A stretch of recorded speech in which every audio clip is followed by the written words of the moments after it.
So we already know that this upcoming draft is going to be a very deep class for a lot of different positions.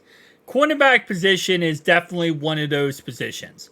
Now, we had a good amount of coaches at Georgia's Pro Day on Wednesday. And if we go ahead and take a look at this, we had Dan Pitcher, our defensive line coach. We also had our running back coach and our cornerback coach all in attendance to take a look at the Georgia draft prospects. Now, keep in mind that two draft prospects, Brock Bowers and Mims, both of them did not participate in the pro day, and the reason why is because both of them have hamstring injuries. So, yeah, that's, again, biggest problem with Mims is him staying healthy, and, Brock Bowers doesn't have health issues, but now he has a hamstring issue, which, again, something to take into consideration. So, with, again, this being a very deep cornerback class, they went ahead and all were in attendance to see this man right here, Kamari Lassiter. And he didn't impress with his 40-yard dash, as it says. It was reportedly in the 4.5 to 4.51 range, but still should be a lat first, early second round pick. He may be in play at pick 18, depending on how the Bengals feel about DJ Turner. I highly, highly disagree with this. Not even a chance in living heck. Maybe the second round. Hey, listen, I'm not going to sit here and say the second round, it's not possible that we go ahead and get a cornerback. But with the fact that we have not signed a veteran right tackle in free agency at all, I don't see how it's not a right tackle with the 18th overall pick. And if it's not an 18th, if it's not a right tackle, right, then I don't see how it's not a defensive tackle. Especially to, shore up our run defense as much as possible. You're not going to sit there, look on the other side of the AFC North and see players like Derrick Henry who are over there in Baltimore and not try to stack up the defensive tackle position as much as humanly possible. There's just no way you're going to, not go after that position. And we did a mock draft earlier today, but just taking a look at this, let's see where PFF has this guy going. So, 18th overall pick. Here we go. And let's go to cornerback. So, cornerback position, they have him at the 45th ranked spot, which right now his coverage grade is an 87.2, run defense grade 70.5, man coverage 81.5. Okay. He's 6 foot tall, 180 pounds. It says right here he's a competitive, scheme versatile cornerback who can succeed in both man and zone alignments. While he isn't the best athlete at the position, he makes up for it in many ways, including through instincts and anticipation. He projects as a priority day 2 selection as a future cornerback 2. Okay.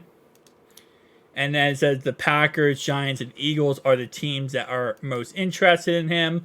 From his hands to his feet, he is smart, fundamentally sound player who understands the importance of technique, hand placement, and punch timing in press are reliable and consistent. Not the fastest footwork, but he looks in control at all times. Savvy hand fighting throughout the route. Smart and sound run defender who does not give up the sideline and funnels ball carriers in. Okay. He's good, but he's not a great athlete when it comes to recovery, speed, and burst. Long speed can be adequate, but it needs build up time. Sometimes too conservative with funneling players in run defense.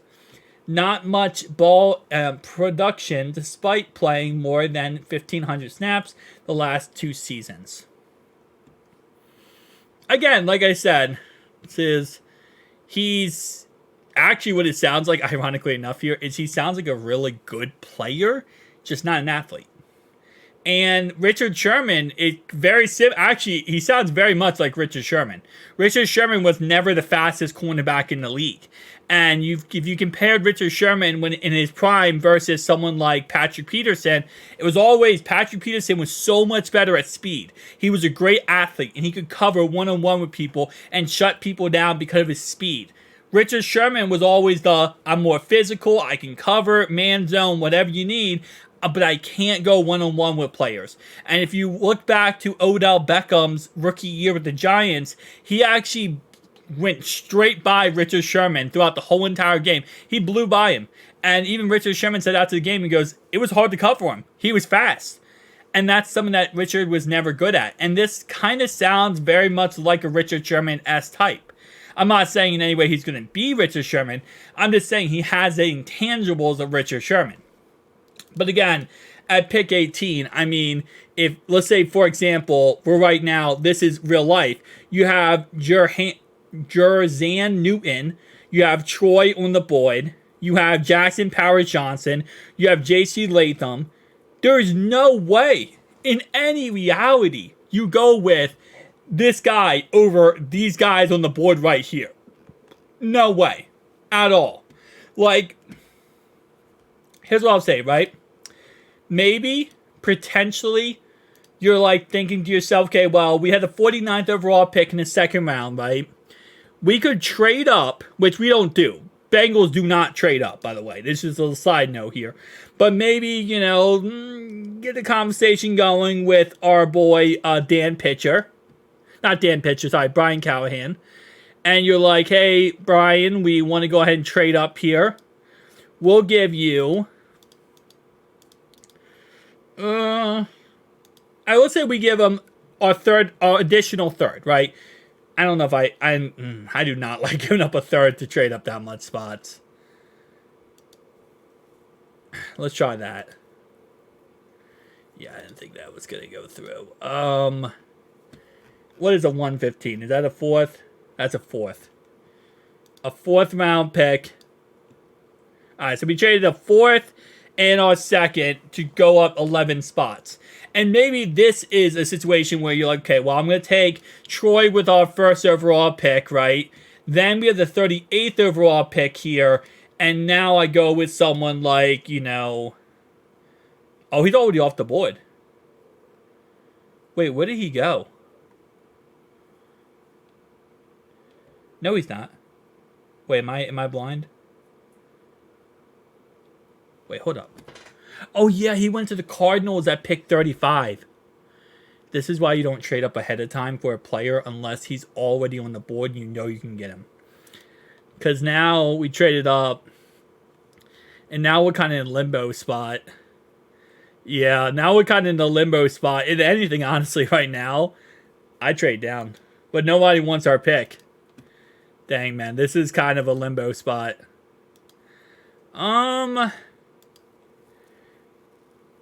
Now, get yourself a really great guy that can play corner, that can play right guard, left guard. See, maybe this works out in the end. We got Tiandre Sweat, like that pick. Michael Hall, defensive lineman here. Now we're kind of waiting because we don't have a fourth round pick now. Theo Johnson. Okay. Let's go with, kind of feeling here. Kind of feeling a cornerback situation. No, it would be a reach to go cornerback here. I would probably go with an edge rusher. This is probably where I'm looking at a cornerback.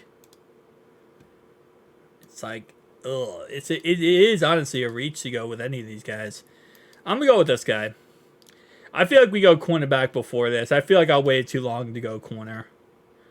Although, Bengals do go best player available. And that's just how they always work. So, they're not going to reach for a guy that's not worth it. But this is kind of what we got here. A+ for him. B plus overall draft. We got ourselves a tackle, a center, but can also play right or left guard. We got ourselves 2 defensive linemen, tight end, an edge rusher, corner, wide receiver, tackle, and a halfback. So I'll be interested to see what ends up happening. But peace out.